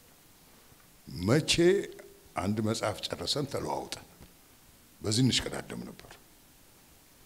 ስለዚህ አብዛኛው ወደዛ ነበር። ነገር ግን ቅድም እሱ እንዳለው በዘፈን የሚደረገውን አልቻልኩም ምናምን የሚለው ፖለቲካ መቼስ ነካ አድርጎናል። ግን የእንትና መጽሐፍ አለ የአቤ ጉበኛ አልወለድም፣ በጣም ኢምፕሬስ ያደረገን መጽሐፍ ነው። አሁን በቅርቡ እንደገና ተመልሼ ያነበብኩት እንደው ብታነቡት ጥሩ ነው። እድል ወይስ በደል የሚለው የአቤ ጉበኛ መጽሐፍ በጣም የሚታወቀው አልወለድም ብቻ ነው። ግን ብዙ መጽሐፍቶች አሉት። በጣም አስተማሪ። ከዛ በተለይ ቲያትር ቤቶቹ ናቸው ሲያነቃቁ ነው የነበረው። ግሩም ቲያትሮች ይታዩ ነበር። ከዚህ ከፖሊስና ሌባው ከአጋታ ክሪስቲ ሌላ እንደው አንድ ቀን ወደ ራስ መኮንን ልጅም ሩቅ አይደለችም ሱቅ በደረቴ ላይ አንድ መጽሐፍ አገኘው። አፕ ፍሮም ስሌቨሪ የሚል የቡከር ቴልፈር ዋሽንግተን መጽሐፍ። በቃ ወደ ፖለቲካ የወሰደኝ እሱ መጽሐፍ ነው። ከዛ በፊት እንደው መቼም ያችን ደጃችሁ የሰፈር ነው እንጂ እንዲህ አይነት ነገር አይነካካኝም ነበር። ያችን አፕ ስሌቨሪ ካነበብኩ በኋላ ትንሽ ጎነተለች። ክፍት ሆንኩ ለማለት ነው። ኃላፊዎቹ ሰራዊቱ በዚህ ሰሞን ያሳየውን የጦር ትርኢት አንዳንድ የንጉሠ ነገሥቱ ሽማምት በበጎ እንዳላዩት በማሰብ በዚህ ወቅት ዘፈኑ በራዲዮ ቢሰራጭ በትምህርት ጥቅስ ውስጥ ሌላ ትርጉም ሊሰጠው ይችላል በሚል እንዳይለቀቅ ወሰኑ። ይህ ዘፈን ግን በ1953 በአዲስ ዓመት በመድረክ ለህዝብ ቀረበ። በዛን ወቅት ልደት አዳራሽና ብሔራዊ ቲያትር ፉክክር ነበረ። ክብር ዘበኛ፣ ፖሊስ ኦርኬስትራ የመሳሰሉት ሙዚቃ ያሳዩ ነበረ። ይሄንን እየጨመርኩት መጽሐፉ ላይ አለ። በዚህ ዓመት ከታህሳስ 4 እስከ 7 በክብር ዘበኛ ሰራዊት አዛዥ አቀነባበረት የመፈንቅለ መንግስት ሙከራ ሲደረግ የህዝብን ስሜት ለመኮርኮር ዘፈኑ ተደጋግሞ በሬዲዮ እንዲሰራጭ ተደረገ። መፈንቅለ ዘውድ እንቅስቃሴው ለመጀመሪያ ጊዜ ነው መፈንቅለ ዘውድ የሚል ቃል እኔ መጽሐፍት ላይ ያየሁት። የመፈንቅለ ዘውድ እንቅስቃሴው ትኩረት በነበረበት የቀናት እድሜ በኢትዮጵያ ሬዲዮ አልቻልኩምን በደጋግሞ የሚሰማ ሰው ከዘፈኑ አማካይነት በፖለቲካ መልእክት እየተላለፈ መሆኑን ለመገምገም አይቸገርም። ዘፈኑ የትኩሳቱ ማዕከል በሆነው የክብር ዘበኛ ኦርኬስትራ የተሰራ መሆኑን ለዚህ አስተዋጽኦ ያደርጋል ይላል። ይሄ መጽሐፍ ሪፈር ያደርጋል። አንድ ኢምፕሮቫይዜሽን እናደርጋለን ስለ ፋሽን፣ ስለ ልብስ። ምክንያት አይ ቲንክ ጸጌ ገብረመድህን አንድ ግጥም አለ ኑ እግርኒ ነው የሚል እስኪ እግርኒ ብሎ ስለ ፒያሳ እግር የኛ ወላጆች ሚኒስከርት ያደረጉ እንደነበር በፎቶ አይተናል። የተለያዩ ነገሮች አሉና ትንሽ ስለ ፋሽን እናውራ። የተወሰኑ ጠጠር ያሉ ጥያቄዎች በኋላ ስለምናመጣ ማለት ነው። ምን አይነት ልብስ ነበር የምትለብሱት? ጸጉራችሁ፣ ስታይላችሁ? ወይ ቅድም እንዳልኩት አብዛኞቹ ጥያቄዎች የጊዜ እንትን ይጠይቃሉ። እሺ ከ66 ወደዛ እሺ ቀደም ሲል እኔ እንደማስታውሰው እኔ ወንዶች እንኳን ወደ ኋላ ነው እንጂ ወደፊት ይሄ ነው የሚባል ፋሽን የነበራቸው አይመስለኝም። ሴቶቹ ግን አንድ ጊዜ አምሹር በዛ ጊዜ ዩኒቨርሲቲ የተማሩ ሴቶች እዚህ አካባቢ ካሉ ይሄን ያጸድቁልኛል። አጠር ያለ ቀሚስ ሚኒ ስከርት የሚባል ነገር ነበር። እሱን ለብሰው ይሄንን ኢምፔሪያሊስት ካልቸር አመጡ ተብለው በእንቁላል ሲደበደቡ አስታውሳለሁ። ስንት ነበር እንቁላለሽ? አንተ ኢምፔሪያሊስት የሆነው ወገን ምንም እንኳን አጠር ማለቱ ደስ ቢለውም ከፖለቲካ አቋሙ ጋር ስላልተስማማ በእንቁላል ሳይደበድባቸው አልቀረም። እና ወደ ሌላው ልሄድና ይሄ ጥሩ ጥያቄ ነው ለኔ ቢኮዝ ስለ ኢምፔሪያሊዝም ብዙ አስተምሮኛል። ስለ ካፒታሊዝም አፍሮ አሜሪካን ሀገር ፖፑላር መሆን የጀመረው የጥቁሮች እንቅስቃሴ በጎላበት ጊዜ ነው። ይሄ የሆነበት ምክንያት ከዛ በፊት በሳት የሚተኩሱታል፣ አንበረ ጭቃ የሚያደርጉበታል። ይሄ ሁሉ ጸጉራቸው የፈረንጅ እንዲመስል ነው። እና የጥቁር ንቅናቄ እየተጠናከረ ሲመጣ በተፈጥሮ ጸጉራችን ምን ጎደለውና ነው በራሳችን ጸጉር መኩራት፣ በራሳችን አይደንቲቲ መኩራት መጀመር አለብን ተብሎ እና አንጀላ ዴቪስ የምትባል ነበር ትዝ ይላችሁ እንደሆነ ብራንዳይዝ ዩኒቨርሲቲ ተማሪች ነች። ትልቅ አፍሮ እሷ ጀመረችው ለማለት አይደለም፣ ግን በጣም ፖፑላር ያደረገችውና በጉልህ ትታይ የነበረችው እሷ ነች። ከዛ በኋላ ብዙ ሴቶች ወንዱም ሴቱም ነበር ባይዘው ይሄ ጠጉር ማለስለስ ያደርግ የነበረ ያን ጊዜ ይሄንን አባንደን አድርገው በራሳቸው በአፍሮ ጸጉር መኩራት ጀመሩ። ሲጀምሩ ልክ አንተ እንደረከው አይነት ማርኬቱ ያንን አላማ ለማክሸፍ በአርቲፊሻል ጸጉር አጥለቀለቀው። ምን ያህል የካፒታሊዝም ሲስተም ጠንካራ መሆኑን ያየሁት ያኔ ነው። እና አላማው በራስ ጸጉር መኩራት ሲሆን በራሳቸው ጸጉር ላይ በእነሱ ጸጉር አይነት አፍሮ ተሰርቶ ገበያ ውስጥ መግዛት ጀመሩ። ቤሲክሊ ያንን አላማ አፈረሱት ማለት ነው። እና ምናልባት ከዛ የተሸጋገረ ይሆናል አሁን እዚህ የምታየው አፍሮ። አሁን እንዳውም ሹሩባም አለ። እኛ እኮ ስላልተጠቀምንበት ነው እንጂ የአፄ ቴዎድሮስ ሹሩባ ያየነው ድሮ ነው። ግን ፋሽን የሆነው አሁን ሞሮሌስ it took us a long time to realize እኛ አይዴንቲቲ በራሳችን ጸጉር የሚያኮራን ነገር መሆኑን የተማርነው አት ሌተር ዴት ነው ማለት ይቻላል። ይሄ ፎቶ መጽሐፌ ውስጥም አለ። እንግዲህ ይሄ 12ኛ ክፍል ሲጀመር እንደምታዩት ይሄ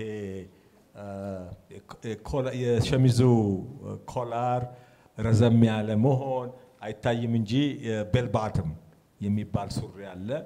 በኋላ ደግሞ ቤሎን የሚሉት ሱሪ አመጡ። ከላይ ጀምሮ ዘርፈፍ ብሎ የሚወጥ እኔ እንኳን ሻፍት ጫማ አላረኩም። ሻፍት ጫማ በጣም ትልቁ ነው። ብዙ እንግዲህ አጠር እኔ ረዘምም ስላልኩ ነው መሰለኝ አላስፈልገኝም።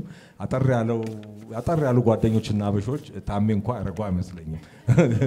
ብዙ ጠቅሟቸዋል። ከፍ የሚያደርግ ነው። 66 ለውጡ ሲመጣ ግን ይሄ ሁሉ ጆሊ ጃክዝም ሜሪ ጃክዝም ተብሎ ተወገዘ። ስለዚህ ወደ ዘመቻ ሲሄድ ብታዩ ፎቶ ይሄ ሁሉ የለም።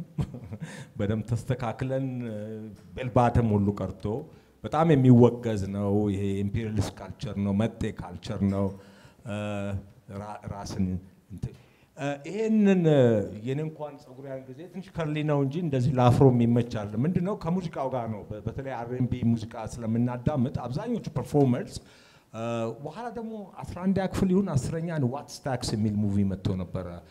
ትልቅ ጀሲ ጃክሰን ይመስለኛል ሞዴሬት ያደረገው በሙሉ አሁን ናይስ ኬዝ ሻፍትን የተጫወቱበት እና እዛ በሙሉ ፐርፎርመርስ አፍሮና አም ብላክ አም ፕራውድ የሚለው እንትን ሞቶ እኛንም ይመስጠን ነበረ እና የሲቪል ራይትስ ሙቭመንቱ ይመስጠን ነበርና እንደ አይደንቲቲ some kind of solidarity እንደ አቅማችን እንደ ጠልቀን ታሪኩን ብዙ ባንረዳው ያን ጊዜ የማልከም ኤክስንም ባዮግራፊ ትንሽ አንበናል።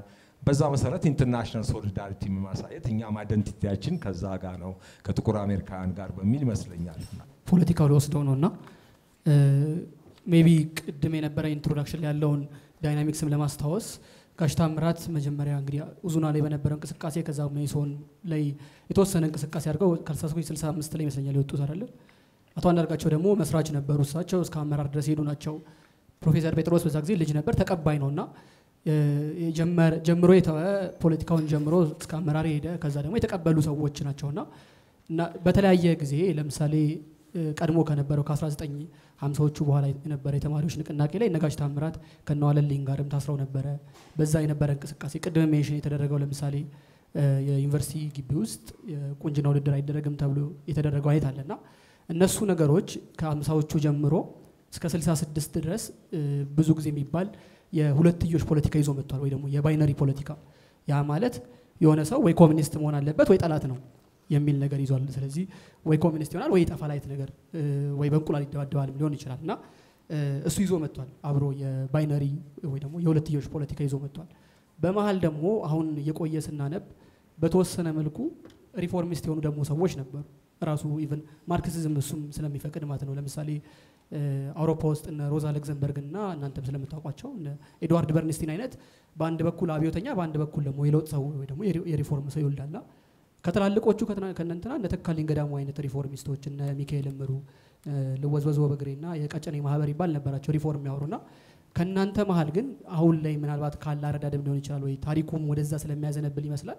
የዛ አይነት የሪፎርም ሰዎች አናገኝም እንዴት ነው ኮሚኒስት የሆኑ ሰዎች በኮሚኒዝም ውስጥ ደግሞ ባለ ፋክሽን ይጣሉ ሰዎች ነው እንጂ ከመሃላችሁ ለምሳሌ ሪፎርሚስቶች ነበሩ ወይ ስርዓቱ በቃ እንዴት ነው ከኮሚኒዝም እንዳለ ምናልባትም እንደ ተካልኝ ገዳሙ እንደሞከሩት ኢትዮጵያ ሶሻሊዝም ብለው ሊሆን ይችላል ወይ ደግሞ አይ ምናልባት የካፒታሊዝም መንገድ ላይ ያዋጣል ያው በጊዜ በነበረው ኢምፔሪያሊስት የሆነ ካልቸር ሊከብድ ይችላል ግን አየለም ዙፋኑ መለወጥ አለበት የሚል ደግሞ ምክንያቱም ከዛ በኋላ ያመጣውን ቫዮለንስ ምኑን የወለደው እሱ ይመስላል የሁለትዮሽ ፖለቲካ መሰራቱ ከስሪቱም ማለት ነው ውስጣዊ ዲሞክራሲ አለመኖሩም እነዚህና ሶ አንደኛ ሰዎች ነበሩ ወይ ነው ሁለተኛ ደግሞ እሱ ላይ ሪፍሌክት እንድታደርጉበት ነው የሁለትዮሽ ፖለቲካው ላይ አንደኛ ከፈቀድክልኝ ኮሚኒስት የሚባል ታርጋ ዝም ብሎ ነው የተለጠፈው እንጂ እኔ ኮሚኒስት ኢትዮጵያ አልነበረም አሁንም የለም የሶሻሊስት ፍልስፍና ተከታዮች ነበሩ እንጂ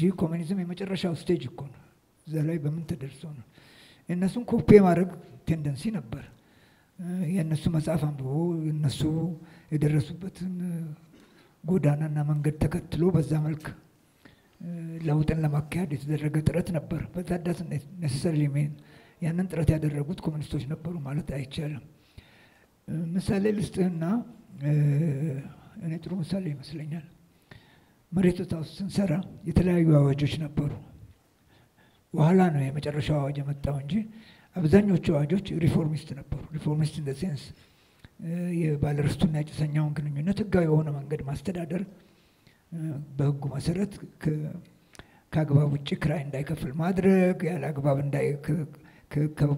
ከይዞታው ወይም ከእርሻው እንዳያባረረው ማድረግ ያደረገው ቋሚ ለውጦች ካሉ ቢያባረረው እንኳን ለነኛ ኮምፐንሴሽን መስጠት እንዳለበት እንዲህ አይነት እንትኖች ነበሩና የመጨረሻውንም አዋጅ ያረቀቅነው ሰዎች በአመዛኙ ይሄንንም አዋጅ ያዘጋጀነው የባለርስትና የጭሰኛ አዋጅ ያዘጋጀነው ሰዎች ነበር ግን እኛ ማህል ከፊላችን ምን ይሄን እኮ አዋጅ የምናሳውጀው የዚህ መንግስት እድሜ ለማስረዘም ነው ሪፎርም ማለት እንደምንም ተጠግኖ ተረጣጥፎ ያለውን ስርዓት እንደገና እድሜ ለመስጠት የሚደረግ ነገር ነውና ይሄን መደገፍ የለብንም ምን ወገኖች ነበሩ ሌላው ደግሞ የለም እንደዚህ አይነት ትንንሽ ለውጥ መብትን ያስተምረዋል የተጨቆነውን ህዝብ ትንሽ የመብት ብልጭታሴ የበለጠ መብት እየጠየቀ ለመሰረታዊ ለውጥ ይዘጋጃል ካስፈለገም ይታገላል አብዮትም ሊያመጣ ይችላል የሚል ነበር ሶ ለየት ያለ ሐሳብ የነበረው ሰው ነበሩ ይላልከው እንዳልኩህ ለየት ያለ ሐሳብ ነበር ግን ከጊዜ በኋላ የሶሻሊስት አስተሳሰቡ ገዢ ሐሳብ እየሆነ ሲመጣ ያኛው ሐሳቡን ለመናገርም ይሳቀቅ ጀመር እንዳልከውም ወይ ማነው ቅድም ያለው ጆሊ ጃኪ መባል መሀል ሰፋሪ መባል ንዑስ ከበርቴ መባል አቀባባይ ከበርቴ መባል በየአይነቱ ነው ስሙ እነኚህ ስሞች በእኔ ግምት ከማንኛውም በሶሻሊስት አስተሳሰብ ከሚያስብ ሰው ያልተለየ የሀገር ፍቅር ያላቸው በሙያቸው ሀገራቸውን ለማገልገል ዝግጁ የሆኑትን ሰዎች እንደዚህ አይነት ስም በመስጠት አብዮቱ አግልሏቸዋል ሊያቅፋቸው ሲችል መሳሪያ ሊያረጋቸው ሲችል አግልሏቸዋል የሚል እምነት አለኝ እንዳውም በእኔ እምነት እነኛ አይነት ሰዎች ዝም ብሎ የሚወርድባቸውን ስድብ ሁሉ ጆሮአቸውን ዘግቶ ባይሰሙና ስራቸውን ባይቀጥሉ ኖሮ ዛሬ የምናያቸው እነ ኢትዮጵያን ኤርላይንስ፣ እነ ቴሌኮሙኒኬሽን፣ እነ ፖስታ ቤት፣ እነ ባንክ አናገኛቸውም ነበር። እነኚህ ሰዎች ናቸው በእኔ እምነት ምን አንዳንዶችም ዝም ብለው የማያውቁትን ጥራዝ ነጠቅ አይዲዮሎጂ ይዘው መጥተው እዚህ ሀገር እያተራመሱ ነው። እኛ ዝም ብለን ስራችንን ስራ እያሉ የሚሰሩ ሰዎች ነበሩ። እነኚህ ሰዎች ሪሊ አልተዘመረላቸውም፣ ሊዘመረላቸው ይገባል። ምሳሌዎች ለመጥቀስ ይቻላል። ፕሊዝ ተፈራ ደገፌን እንውሰድ ለምሳሌ። ሀምብል ሰው ናቸው። ከሀምብል ቤተሰብ ነው የመጡት። በሙያቸው ማንም የማይተናነሳቸው ያንን ባንክ ለመረከብ ያበቁን ሰው ናቸው ብዬ ገምታለሁ። አንድ ጊዜ እንዳውም እሳቸውን ኢንተርቪው ለማድረግ ሄደን የገበሬ ማህበራት ተቋቁመዋል። እነሱ ደግሞ ማዳበሪያም ለመግዛት ልዩ ልዩ ምርጥ ዘርም ለመግዛት ብድር ያስፈልጋቸዋል። ምንም መስሎታል አልናቸው።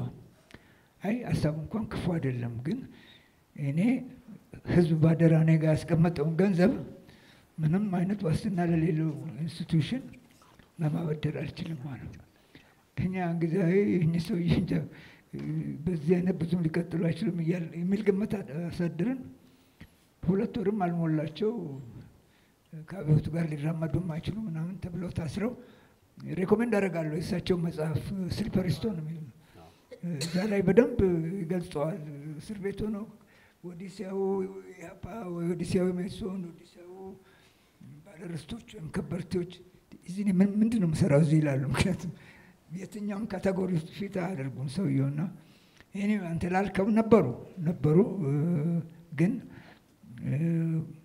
እምነታቸውን ለመግለጽም ለመናገርም የሚያመች ሁኔታ አልተፈጠረም ነበር።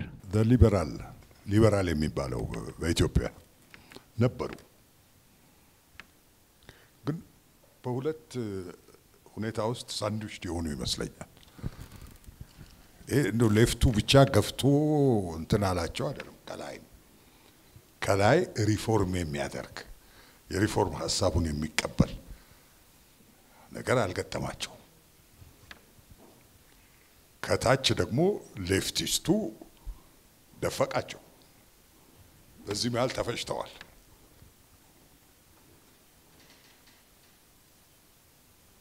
ወደ ዛሬ መምጣት አይፈቀድም መሰለኝ እንጂ ዛሬ ለማሰብ የሚፈልገው በፌስቡክ ተደፍቋል። የሚጮው የሚናገረው ምን የሚለው እንትን ብሏል እና ይህንን ደፍቆታል። እንደዛ አድርገን ልንመለከተው እንችላለን። ሁለተኛ ነገር እስካልተደራጀ ድረስ እንግዲህ ያንኛ በምናስበው ዛሬ ማስባለው እንደሱ የመደብ ጥቅሜ የክላስ ጥቅሜ ወይንም የማህበራዊ ክፍል ጥቅሜ ብሎ እስካልተደራጀ ድረስ በጥቂት የተደራጀው አልፎት ይሄዳል። የኢትዮጵያ ሊበራልስ የምንላቸው ነበሩ፣ ግን ሌላም ስርዓቱ የበደለን ነገር ነበር። እነዛን ሊበራልስ የሚባሉትን እንደ በወሬ እንሰማለን። ይልማ ደሬሳ ይባላል፣ ጀነራል ከበደ ገብሬ ይባላል የእሱ አባት፣ እገሌ ገሌ ይባላል። እውነቴን ነው የምላችሁ በዛን ጊዜ ዛሬ እንደምናውቀው ስለ ጸሐፊ ትእዛዝ አክሊሉ ብናቃቸው ኑሩ ስርዓቱ ቢፈቅድ ኑሩ ምናልባት የተለየ አስተሳሰብ ይኖረን ነበር። እነሱም ወጥተው መናገር አይችሉም። ስለ እነሱም ማወቅ አንችልም። ይህ በደል ነው። የተለየ አስተሳሰብ ለየት ያለ አስተሳሰብ እና ስለዚህ አንድ ቅርጫት ውስጥ ከተትናቸው። ግን ይሄ እኛ ያመጣነው ነው አይደለም። ኮንቴክስቱን ማየት ያስፈልጋል። ታሜ እንዳነሳው ግሎባል ነበር እኮ ሶሻሊስት ሙቭመንት። ኢትዮጵያ ውስጥ ዘሎ የገባ ነገር አይደለም። እኛም ከውጭ ቦጭቀን ያመጣነው ነገር አይደለም። ትራይኮንቲኔንታል ይባላል። የአፍሪካን ሊበሬሽን ሙቭመንትስ የሚመሩት በሙሉ ግራ ነበሩ። አሚልካር ካርባል፣ ማንዴላ፣ ማነሱ ንክሩማ፣ ታፌዋ ባሌዋ የናይጄሪያው፣ nyerere ሴኩቱሬ እዚህ ዓለም ውስጥ ነው እኛ የነበር ነው። አፄ ኃይለ ሥላሴ የአፍሪካን መሪዎች ሁሉ ይዘው ሲመጡ እዚህ አፍሪካ እንትን ሲሉ ሰዎቹን እኮ በአካል አየናቸው። ሊበሬተርስ ከዚህ እንዴት እናምልጥ? ይህን መመልከት ያስፈልጋል። ሁለተኛ እቺ ኮሚኒስት እየተባለች የምትወረወረው ቃል በሪጋን አፍ ታምራለች፣ በታቸር አፍ ታምራለች። የኛ ዘመን የሊበሬሽን ዘመን ነው። የኛን ትውልድ ማየት የሚያስፈልገው በሊበሬሽን ኮንቴክስት ውስጥ ነው። አፍሪካ ነፃ እየወጣች ነው። ታሜ ታስታውስ እንደሆነ አፍሪካ ድርጅት ሲመሰረት ጆሞ ኬንያታ አረማያ መጥቶ ነበር። እንትና ንክሩማ ዩኒቨርሲቲ ሄዶ ነበር። እዚህ ሊመሰርቱ የመጡት እኔ አስታውሳለሁ። አለማያ ላይ እንደኛን የሚያክሉ ሽማግሌ አንድ ጋራ ላይ ነገር ወቆላ ጃከታች ተሰልፈን ሲያነጋግሩ ግርማቸው አነጣጣላቸው ሲቀሰቀሱን ከዚህ እንዴት እናምለጥ?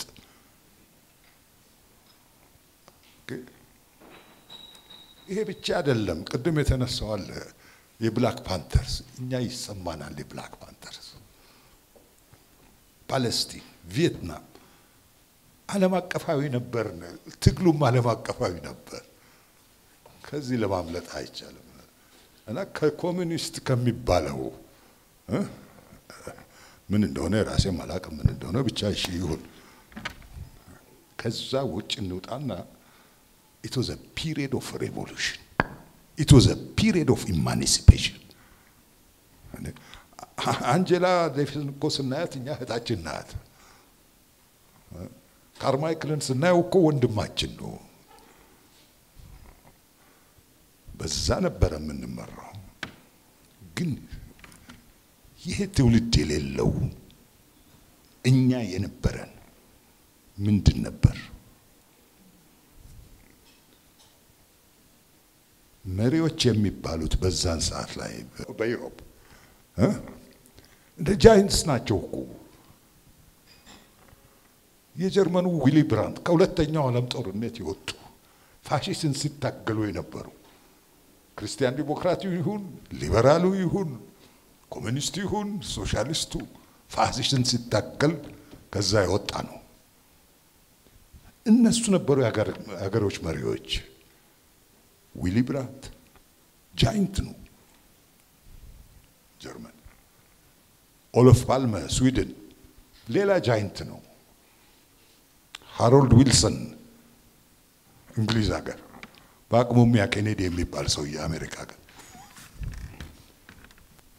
እነዚህ እኮ በየዕለቱ በፓርላማ ቀርበው ሲከራከሩ ምን ሲሉ የምንሰማቸው ሰዎች ናቸው። እነሱ ናቸው ፎርም ያደረጉት። ደጎል ጃይንት አናዘር ጃይንት። ፈላስፎችም ነበሩ።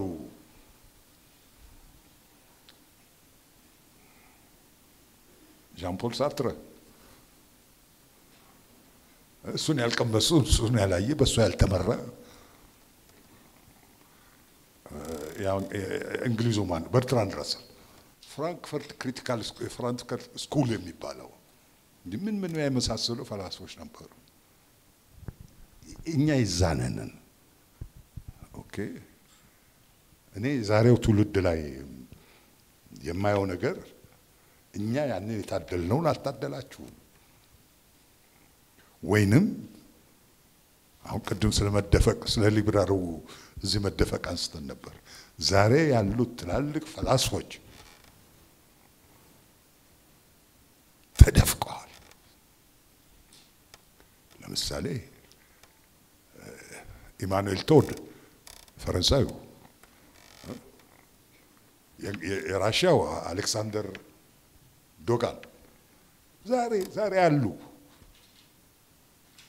ግን እንደኛ ጊዜ ወጥተው ዶሚኔት አድርገው እየተናገሩ አይደሉም I think ልዩነቱ ስለ ይመስለኛል በመሰረቱ በጣም ጥሩ ጥያቄ ነው ይሄ ሪፎርሚስት ጥገናዊ ለውጥና በዛ ዘመን በምንለው የአማርኛ ቋንቋ ጥገናዊ ለውጥና ስር ነቀል ለውጥ ይሄ ውስጥም በህዋሳትም ይሁን በግል ስንነጋገር በተማሪዎቹም ጠቅላላ ስብሰባ ላይ ብዙ ይነሳ ነበር በአንድ በኩል አንዳርጋቸው ያለ ነገር ነው እኔ የሚሰማኝ በወጣትነቴ በርግጥ በወጣትነት የደም ፍላትን ባልለው ፓሽኑ ምልትን ሲዋል አሁን ብዙ ማስበውን ነገር አሁን ባለትዳርና የልጆች አባት ሆኜ በዚህ እድሜ አድርገዋለሁ ወይ አስበዋለሁ ወይ ለስለስላለሁ ወይ ስል በርግጥም በጣም ትልቅ ለውጥ ይኖረዋል በወጣትነት ፓሽን በወጣትነት ያለ ሚሊተንሲ ወዲያው ለውጥ መፈለግ ሳይሆን እንደ ለውጥንም በአስቸኳይ ማምጣት ያላለ ሬስለስነስ እንደው በጉጉት እሱ ችግር አለ ግን አንዳርጋቸው ያለው ነው ስንነሳ እንደ ጥገናዊ ለውጥም ሪፎርምም ማለት አሁን በመሬት ማዋጁ አንተም በምትረግረኝ ታሜ ምንም እንደው ከፍ ያላለ ጥገናዊ ለውጥ እንኳን አልተደረገም በባለርስትና በጭሰኛ መሃል ስንት ጊዜ ነው ፓርላማ ውስጥ ገብቶ አጫውተኛል ውድቅ የሆነው ፓርላማ ውስጥ ያሉት ተወካዮች ባለመሬቶች የነበሩ ሰዎች በመሆናቸው እንደራሴዎች ማለት ነው በአፄ ኃይለ ሥላሴ ጊዜ መጠነኛ እንኳን ለውጥ ለማምጣት እንደ ዘመናዊ ትምህርትን ዘመናዊ ዕውቀትን አፄ ኃይለ ሥላሴ ያመጡም ቢያንስ ለምሳሌ ከራሻ ታሪክ ጋር ስናነጻጽር በ1860ዎቹ መሰለኝ ዛሪስት ራሻ ሞናርኪስቱ መጠነኛ ቢሆን ራዲካልም ባይሆን የመሬት ይዞታ ማሻሻያ አድርጓል እሱና ያለን የራሻ ሞናርኪስት ወይም ደግሞ መሳፍንት የፖለቲካል ፓርቲ ነበራቸው እዚህ መሳፍንት እንኳንና መኳንንቱ የፖለቲካ ከንጉሠ ነገሥቱ ለየት ብሎ እንደ ተቋም የፖለቲካ ፓርቲ ማድረግ የማይችሉበት በዘመናዊ እንኳን አመጣጣቸው ራስ እኔም ብየዋለሁ አንቱ ታመጡት አንቱ ትደፍቁት እንደሚባለው እና ያ ችግር ነበር ስለዚህ ለሪፎርምም ለጥገናዊ ለውጥም ምንም አይነት መንገድም አልነበረም ምንም አይነት ተስፋ የሚሰጥም አማራጭ አልነበር ሁለተኛው ቅድም ያልከው መጨምርበት ሌላስ ምንድነው ያስተሳሰብ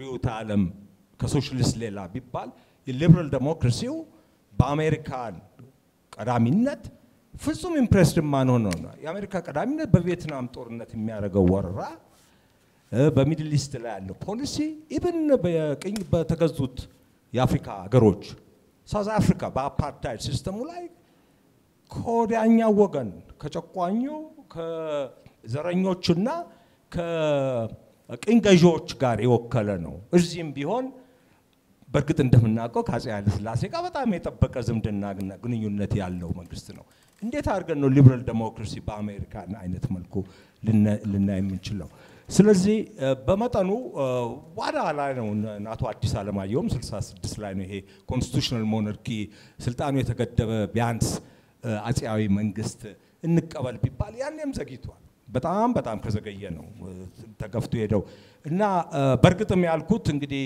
ከወጣት በርግጥኛ እንደው ጠልቀን አንበናል በዚህ ያለ ነው አናስብም ውጪ በተለይ አሜሪካና አውሮፓ ከነበራችሁት ለብ ያለ ዕውቀት ነው ሚሊተንሲው አለ ጉጉቱ አለ ለለውጥ በተለይ ደግሞ እኔ በራሴ የሌኒንን ስቴት ኤንድ ሬቮሉሽን መጽሐፍ ካየሁ በኋላ ጥገናዊ ለውጥ ምንም የሚያስተማምንና ለህዝቡ አስተማማኝ የሚያዝ የሚጨበጥ ነገር ሊሰጠው የሚችል አይደለም።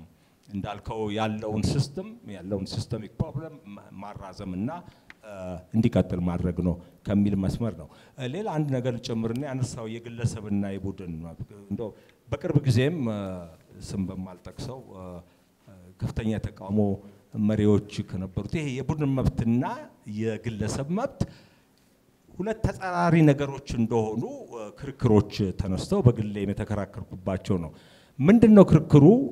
የግለሰብ መብት በወጉና የኢንዲቪጁዋል ራይትስ የሚለው whether በቢል ኦፍ ራይትስ የኮንስቲቱሽን ራይትስ ይሁን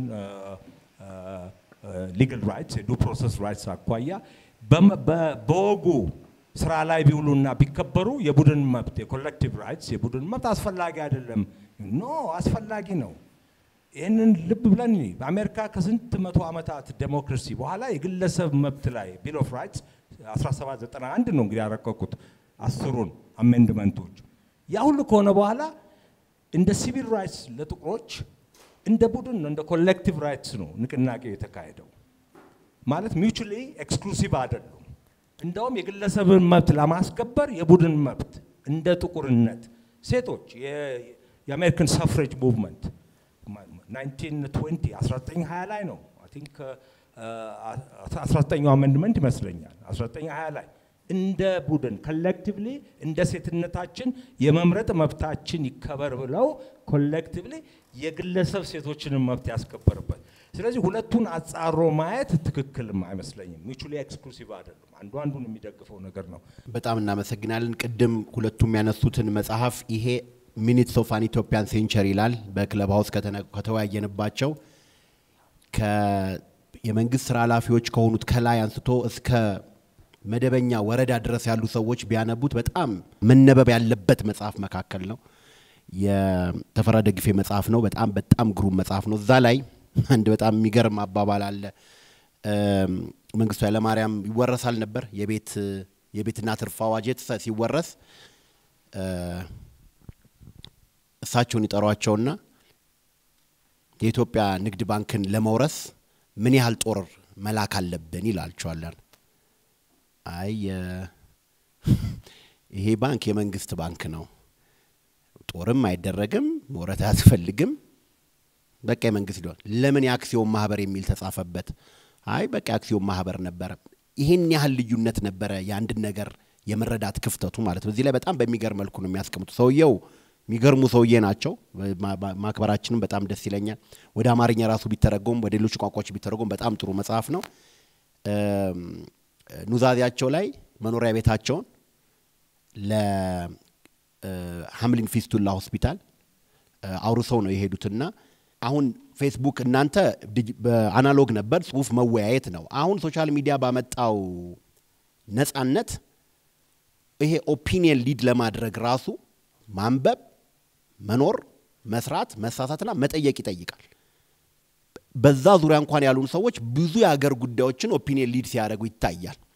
በትምህርት ተጥቅስ ሊሂቃን የሚባለው በተለያየ ምክንያት ስለሚደፈቅና ስለሚቀጠቀጥ ዱላው ደግሞ ከየት እንደሚመጣ ስለማይታወቅ ፐርሰናል ላይፍ ድረስ የሚደርስ ስለሆነ ሰዎች በሰላም ልኑርበት ብለው ወደ ላይ ሄዳሉ። እነዚህ በትምህርት ቅድመ ዝግጅት ያላቸው በሙያ ቅድመ ዝግጅት ያላቸው ሰዎች የፖለቲካው ትርፍ ስለሆነ ፖለቲከኞች ላይ የሚደረገው ነገር ስለሚያሳይ ወደ ኋላ ይሸሻሉ። በዛ ምክንያት በጣም ከባባድ ችግሮች ይከሰታሉ ማለት ነው። ፖለቲካል ያልሆነ ነገር ውስጥ ማለት ነው።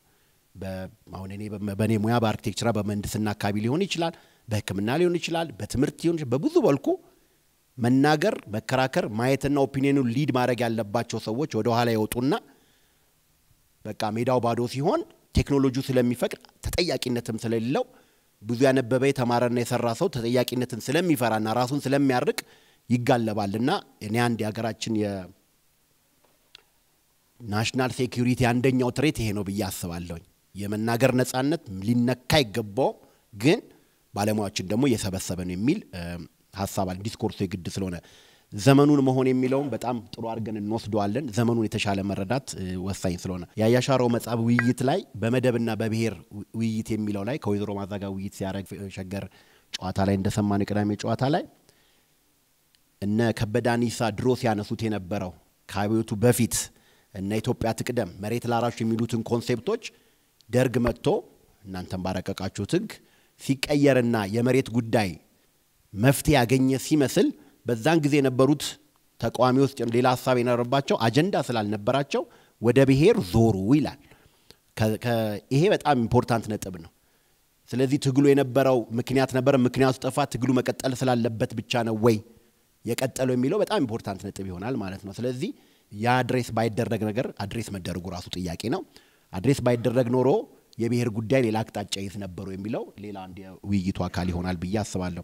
ሌላ ይሄ ዓለም አቀፋዊነት መቆርቆር የሚለው በጣም ዘመኑን የሚወስድ ከኛ አልፈን ለጀስቲስና ለፍትህና ለርትዕ ማነው ሀገር ተሻግሮ አህጉር ተሻግሮ ውቅያኖስ ተሻግሮ መሄድ በጣም የሚገርም ልዕልና ነው ብዬ አስባለሁ። ይሄ የዓለማየሁ አምቦ ሃይድሮሎጂስት ናቸው፣ ዶክተር ናቸው። 1997 ጥሩ ሰዓት ላይ ስላልታተመ ብዙ ያላነበበው ይመስለኛል፣ ገበያ ላይ ብዙ የለም። ሞልቶ ያለ የሚል መጽሐፋቸው ላይ አንድ ቦታ በቪየትናም ጉዳይ በሮዴዥያ በተለያዩ ጉዳዮች ላይ ወጣቶች ሄደው ኤምባሲዎች ውስጥ ደብዳቤ ያነቡ ነበር። አይ ቲንክ የጥላሁን ግዛው መሰለኝ አሜሪካ ኤምባሲ ሄዶ የሆነ ንግግር ሁላ አድርጎ ነበርና ይሄ ዓለም አቀፋዊ መቆርቆሩ በጣም ይገርመኛል። አሁን ደግሞ ለኛ ሀገርስ ብዙ ችግር ስላለብን እሱን እንዲተቆርቁረን እናመጣለን። ሌላ ውይይት ይሆናል። ለማሳረግ አፍሪካ በጣም በፍጥነት እየከተመች ነው። በፍጥነት የአርባናይዜሽን ሬቱ ከፍተኛ ነው። በጣም ወጣት ያለበት በተለይ እንደ ኢትዮጵያ ያለን ሀገሮች ደግሞ ለወጣቱ የሚሆን ስራ ሐሳብ መቻቻልንና መፍትሄ የማያመጣ ከሆነ እስክታረም ድረስ አንድ የምጠቀመው ቃል አለ። ኢትዮጵያ ውስጥ የወጣት ሱናሚ ያለ ብዬ አስባለሁ። በጣም በብዙ ቁጥር ስለሆነ ስራ መፍጠር ያስፈልገናል። ስራ ብዙ ነገር ስላለ ወጣቱ ደግሞ ቶሎ መቀየርም ይፈልጋል። ናቹራል የሆነ የወጣት ጥያቄ ስለሆነ እናንተ የታገላችሁበት የዘመኑ ሐሳቤና አሁን ያለው ወጣት ደግሞ የሚጠይቀው ከናንተ የማያንስ ሞስት ፕሮባብሊ ከፍ ያለ ሊሆን የሚችል የተደራረበ አነባበሩ ስለሆነ ማለት ነው። እዛ ሌቭል ላይ በትክክል አድሬስ ካላረግ ነው ይሄንን የከተሜነት ጉዳያችንን እስከዛሬ አልፈታነውን ጨምሮ እጥፍ ድርብ ሌላ ችግር ይዞ ይመጣል የሚል ግምት አለን። ዲፓርትመንታሊስት መሆን ፈልጌ አይደለም፣ ግን ለወደፊቱ ኢትዮጵያ የከተመች ከተማ እየጨመረ ስለሚሄድ ማለት ነው።